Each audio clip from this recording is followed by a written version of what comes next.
আজকে ছিল দুটো বিয়ের অনুষ্ঠানের নেমন্তন্ন। তো একটা বিয়ে হচ্ছে দিনের বেলায় আর একটা বিয়ে হচ্ছে রাতের বেলায়।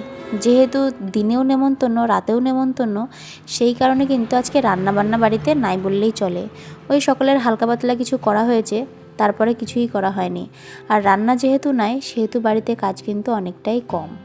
মেয়েদের রান্না না থাকলে কিন্তু দেখবা অনেকটাই কাজ কমে যায়। তারপরে যে কাজগুলো থাকে সেগুলো কিন্তু অতটা গায়ে বাঁধে না। সেই সমস্ত কাজগুলো করে আমি কিন্তু স্নান করে পুজো করে নিয়েছি। তারপরে কিন্তু রেডি হয়ে গেছি। তোমাদেরকে দুটো কানের দুল শেয়ার করলাম, সেই কানের দুল দুটো কিন্তু আমি পরিনি।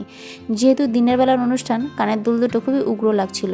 আর আমি সবসময় তো একটু হালকা পাতলাই সাজি, আমার বেশি উগ্র সাজ পছন্দ হয় না। আর এই যে দেখো, এই পর্যায়ে চলে এসেছি বিয়ের অনুষ্ঠানে। আর এটা হচ্ছে কনে। কনেকে কেমন লাগছে তোমরা কিন্তু অবশ্যই কমেন্টে আমাকে জানাবে। আমরা কিন্তু বেশ আমার বেশ ভালোই লেগেছে। তো এই যে এটা হচ্ছে বর কনে দুজনে আছে, তো দুজনেকে একটু তাকাতে বললাম, ওদেরও একটা ছবি তুললাম, ভিডিও তুললাম। তারপরে চলে এসেছি খেতে।